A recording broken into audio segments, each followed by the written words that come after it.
নমস্কার, জয় মাতারা, জয় গুরু বামদেব। আমি জ্যোতিষ গুরু দ্রোণাচার্য। দর্শক বন্ধু, যারা মনে করছেন আপনাদের ভাগ্যে কিছুই নেই, অনেক চেষ্টা করছেন ভাগ্যকে ফেরানোর জন্য, ভাগ্যকে উজ্জ্বল করার জন্য, কিন্তু কিছুতেই সক্ষম হচ্ছেন না, আজকে আপনার ভাগ্য উন্নত করার বিরল এবং গোপন উপায় আপনাদেরকে আমি বলে দিচ্ছি। জ্যোতিষশাস্ত্র অনুসারে যদি কোনো ব্যক্তির ভাগ্য তার পক্ষে না থাকে, তবে সেই ব্যক্তির উচিত তার হাতে সামান্য গুড় রাখা এবং একটি গরুকে খাওয়ানো। যদি একটি গরু তার জিভ দিয়ে গুড় খাওয়ার সময় তার তালু চেটে নেয়, তাহলে সংশ্লিষ্ট ব্যক্তির ভাগ্যের উন্নতি হয় এবং তার সমস্ত কাজ সম্পন্ন হয়ে থাকে।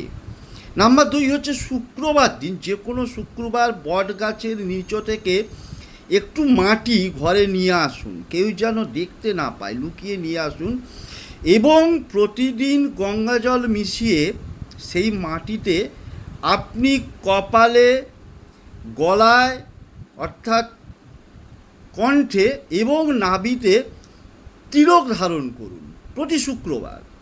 দেখুন আপনার জীবনের সমস্যা দূর হয়ে যাবে এবং ভাগ্য উন্নত হতে শুরু করবে।